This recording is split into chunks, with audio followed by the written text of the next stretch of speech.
Ai, meu Brasil, vale a pena ver esse vídeo aí do Nicolas Ferreira com a boca aberta, faltou chorar, e o pastor Henrique Vieira destruiu completamente o Nicole Chupetinha ao vivo, e vocês não podem perder, o vídeo é sensacional. Vamos ao vídeo. Esse julgamento deveria estar sendo feito em plenário, está sendo feito por uma turma. O juiz, ele mesmo decide a sua parcialidade ou não, que é o Alexandre de Moraes. O outro juiz é o juiz amigo do Lula desde a adolescência. O outro juiz era advogado do Lula. E os outros demais juízes são todos indicados pelo PT. Existe algum julgamento parcial nisso? Agora mesmo o Alexandre de Moraes, todo amostradinho, tá passando vídeo lá da baderna do dia 8. Passa também vídeo lá do MST, pô. Senhor presidente, aqui tem que ser um espaço de defesa da democracia e da Constituição. Aqui foi dito que Bolsonaro foi o maior presidente da história do Brasil. O único na nova república que não conseguiu se reeleger. Teve muitos votos, menos que Lula. Importante dizer isso. Aqui foi dito, quando a esquerda não concorda com alguém, esse alguém é defenestrado. Abre aspas para Bolsonaro. É preciso fuzilar a petralhada. Essa frase não é nossa. Eu defendo a integridade física e emocional de todas as pessoas. É preciso fuzilar a petralhada, na prática, negar a dignidade do outro que pensa diferente. Aqui foi dito que Bolsonaro é um homem correto. Qual é a definição de retidão? Fraudar cartão de vacina, vender joias do Estado para apropriação individual, ter relação orgânica com milicianos. Esse é o sinal de retidão? Faltou a baleia. Aqui foi dito que direitos humanos é para todos. Do mesmo grupo que diz bandido bom é bandido morto. Não faz o menor sentido. Ou é uma coisa ou é outra coisa. É pura contradição. E não conseguem fazer o que eu fiz, escutar até o final. Porque são mobilizados pela raiva, pela ignorância e pelo desrespeito. É só escutar. Mas aquilo que parece fácil, torna-se difícil para os ignorantes. Sobre os idosos, distopia, surreal, mentira, as imagens demonstram. E mesmo assim, os idosos que estiveram aqui, não foi a gente que chamou. Entraram todas as pessoas, que tinham adultos, pessoas de todas as idades, kids pretos, tudo comprovado. Qual era a pauta? Ao entrar no Congresso, depredar, vandalizar, mas para além da depredação, qual era a reivindicação? Lembram da pauta desse movimento do dia 8 de janeiro? Derrubar um governo legitimamente eleito. As pessoas estavam conscientemente defendendo isso, achando, inclusive, de forma engraçada, tristemente engraçada, que isso estava acontecendo. A pauta é flagrantemente golpista. Derrubar um governo democraticamente eleito. Qual é o nome disso? E se esse governo fosse derrubado, qual seria o nome do regime agora?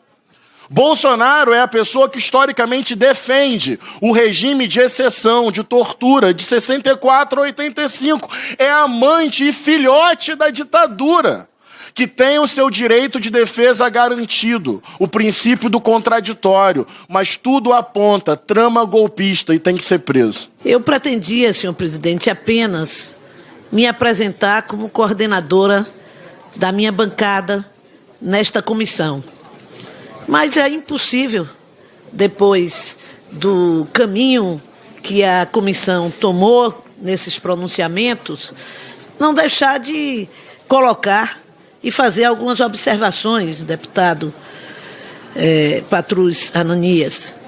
Ora, eu vejo com alegria alguns aqui que nos acusavam de defesa dos direitos humanos em tom jocoso, hoje serem defensores dos direitos humanos. Que vitória da política democrática no Brasil.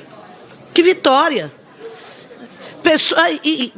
Pessoas que exigem e que falam de pensamento contraditório no campo da esquerda democrática e que são a verdadeira contradição.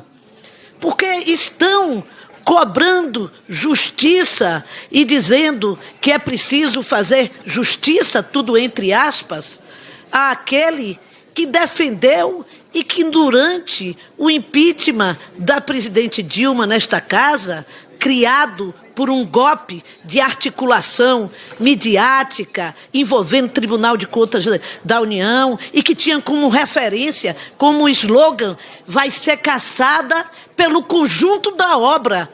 Que conjunto da obra? Que crime objetivo? Ninguém sabia dizer, era o conjunto da obra. E participando de uma verdadeira campanha desmoralizadora na sua condição de mulher. De mulher. E essas pessoas hoje cobram direitos humanos, cobram paciência, cobram respeito. Aqueles que nunca respeitaram, aqueles que nunca se comportaram com respeito. Quero lembrar aqui do início dessa legislatura, quero lembrar aqui do início da outra legislatura, quando o ex-presidente havia sido eleito, e nós aqui dentro desta comissão ouvíamos deputados mandar deputadas, mulheres calarem a boca e saber se já tinham tomado remédio. Isso é respeito? Isso é respeito, respeito parlamentar mínimo que se exige num processo democrático, porque a democracia passa por isso, por um respeitar a opinião e a posição do outro. E vocês terão o meu apoio sempre que assim se comportarem, com respeito, respeitando a opinião do outro. Que é isso que é a base do processo democrático. Agora, dizer aqui que essas pessoas apenas depredaram, o apenas já é uma expressão de redução do crime. De redução do crime. Como se depredar, no nível em que foi feito, os 3 poderes da República, fosse alguma coisa absolutamente menor. Mas que exemplo nós estamos dando para as crianças brasileiras, para a juventude brasileira, ao dizermos isso? Isso é típico de um pensamento político que é construído na criação do caos. É preciso desmoralizar os poderes pré-existentes para criar outro poder vindo desse processo de caos criado, tipicamente vindo para criar uma ditadura após isso. Essa é a tese central dessas pessoas. E foram isso que eles fizeram ao contestar logo o dia da posse do presidente da República legitimamente eleito. Nós aceitamos o resultado da eleição anterior e perdemos. E dentro do processo democrático, tentamos construir o nosso retorno e voltamos. Portanto, cabe ao outro respeitar isto. Foi contestado o processo eleitoral do Brasil. Hoje, o presidente dos Estados Unidos, cantado em prosa e verso por todos eles, reconhece o sistema eleitoral brasileiro como probo, como correto, que deve ser imitado. Ora, eu quero dizer, senhor presidente, que não sou uma pessoa considerada radical. Vossa Excelência me conhece do meu estado. Agora, eu estou disposta a que a gente possa estabelecer, sim, pontes para construir uma pacificação desse país dividido. Mas isso não pode ser construído com uma invenção, com mentiras. Eu me pergunto, aquela moça que fez a pichação de batom, estava ali por acaso? Estava passando na rua, olhando, assim, distraída. Vou pichar aqui. Pegou o batom, tirou da bolsa. Não foi isso. Mesmo que eu possa considerar que há uma densiometria exagerada na sua pena.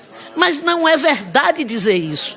Essas pessoas não ficaram constrangidas com uma mulher que não tinha 2, tinha 5 filhos e teve seu marido levado de casa e nunca mais soube dele. Ele foi morto e tinha sido antes deputado nesta casa.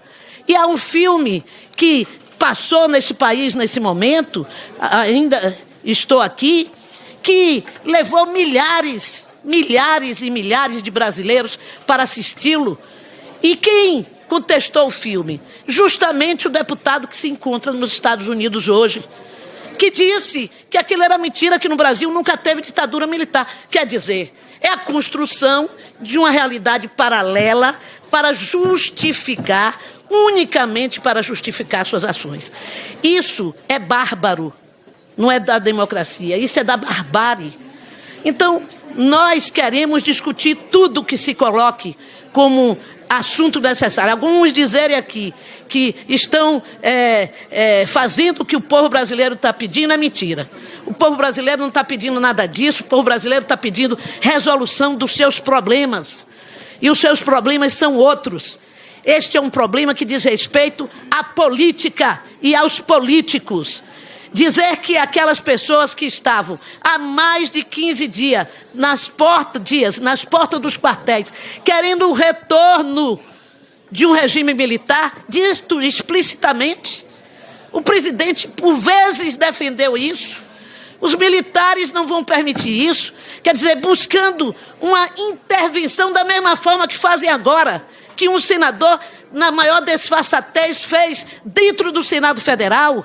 Dizer que é preciso chamar os Estados Unidos para intervirem no Brasil. Quer dizer, nunca na história política dessa nação eu imagino que possa ter tido isso. Pode ter tido, mas eu não alcancei o relato histórico que assim definisse. Pedir que um outro país, uma outra nação intervenha aqui no sentido de acabar com as formas de organização institucionais que existem no nosso país. Então não dá, eu me coloco com muita seriedade, me colocando a todos os que aqui falaram, disposta ao diálogo sobre o momento que passamos. Mas esse diálogo não pode ser construído apenas na narrativa para agradar os nossos grupos. Não pode.